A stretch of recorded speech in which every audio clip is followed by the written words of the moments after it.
Hey everybody, this is Danny. We'll be doing some ethical hacking and cybersecurity research via Hack the Box. Today we're going to be looking at HTB Optimum. It's a retired box. First we'll start off with some in-map enumeration and do a Rust scan, which is much quicker, in which we'll identify that port 80 is open. Next we'll ID a Rigetto vulnerability, CVE 2014-6287, and we'll exploit this vulnerability to get an RCE. Lastly, we'll go ahead and exploit CVE 2016-3309 for integer overflow to privilege escalate.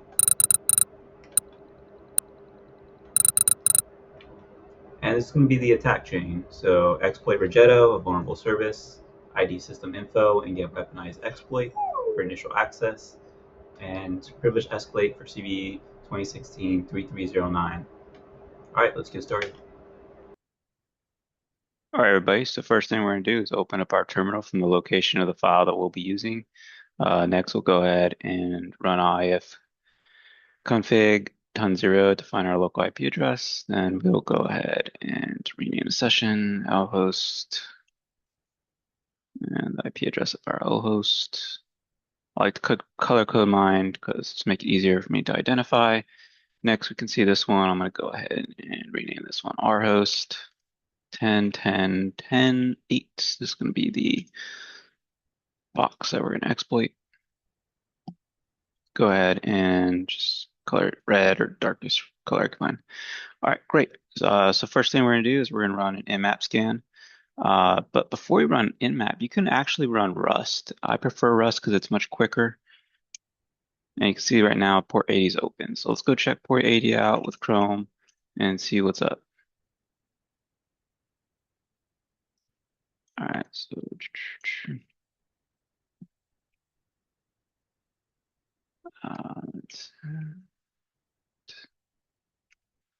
all right, we can see this is a HTTP file server. This is a Rigetto server. If you actually hover over this link, you see it takes you to Rigetto.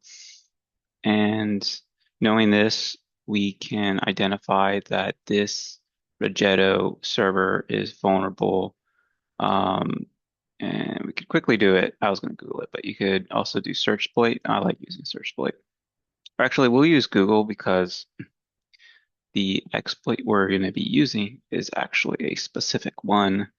So let me go ahead and pull this up. Copy here, drop it in here as exploit DB. This is for Rigetto, CV 2014-6287. You can go ahead and just download it and put it into the folder, so like I have here. All right, once you have it open, we can go ahead and do a few things. First, we're going to have to edit that file. So why don't we take a look at it? This is the file here. So you're going to have to adjust the lhost and the lhost and the L port. Let me figure out where that is here. Oh, where you need to edit it here. Script. Exploit target IP address, target host. Let's move this out here. Okay. Here it is. So this right here, you're gonna have to put your lhost IP address to your attack box that we identified earlier. Then you're gonna have to open up port 443. So you're gonna have to have your net listener on 443. All right. So once you edit those two, next what you're gonna do is you are going to fire up a Python server. But before you do that, let's locate our netcat.exe. And we can identify we have a few of them. So all you need to do is just copy this netcat.exe binary. So it looks like this right here, this location should be on all Kali boxes. So I'll go ahead and grab that. You'll just cp location of it, netcat.exe, and then dot period. Enter, and then what it'll do is it'll put netcat into this directory. All right, I'm not gonna do it because it's already there. So next we're gonna start a Python HTTP server to serve up the netcat netcat file. Why did that not work? That was weird. Should have worked. Maybe because I didn't do Python 3. Snaps. There we go. Python 3 is, I'll just rename this one server. All right, cool. Then we're going to start up a RWrap. This is like netcat, but way better. Way better. Just start this up. No, RWrap. Go ahead and get that started on 443. Great. And lastly, we're just going to have to run that exploit. So we could actually run the exploit from here. So this is the only one that's not being used. And we're just going to do this.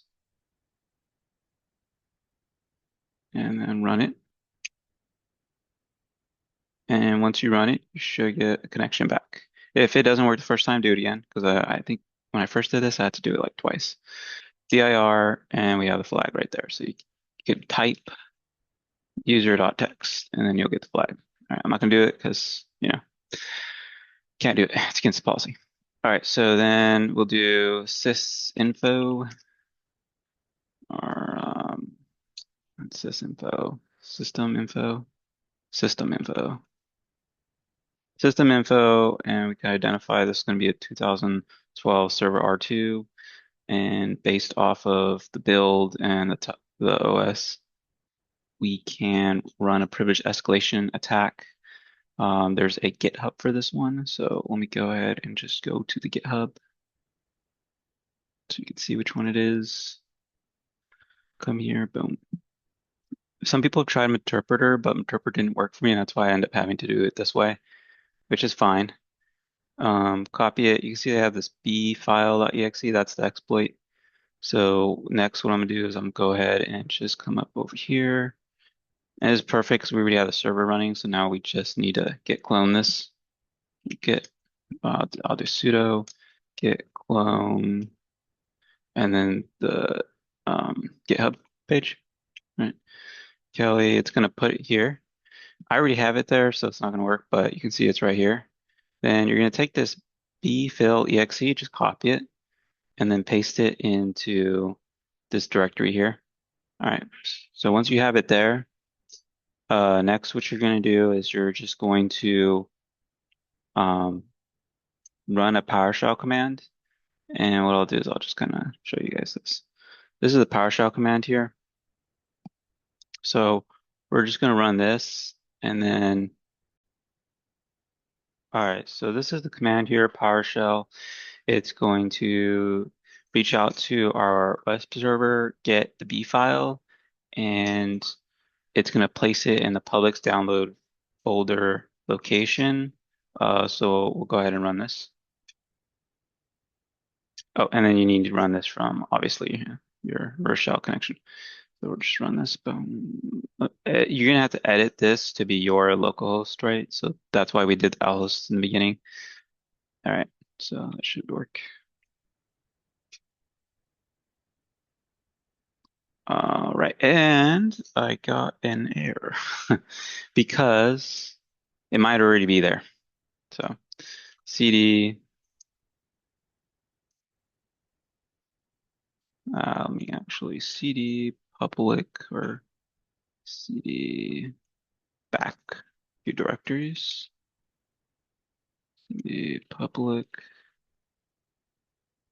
downloads dir, and I already have the exploit there. But when you run it, it shouldn't run into any issues. You should be able to work. And if it doesn't, then I'll put the command in the comment section so you can just copy paste it.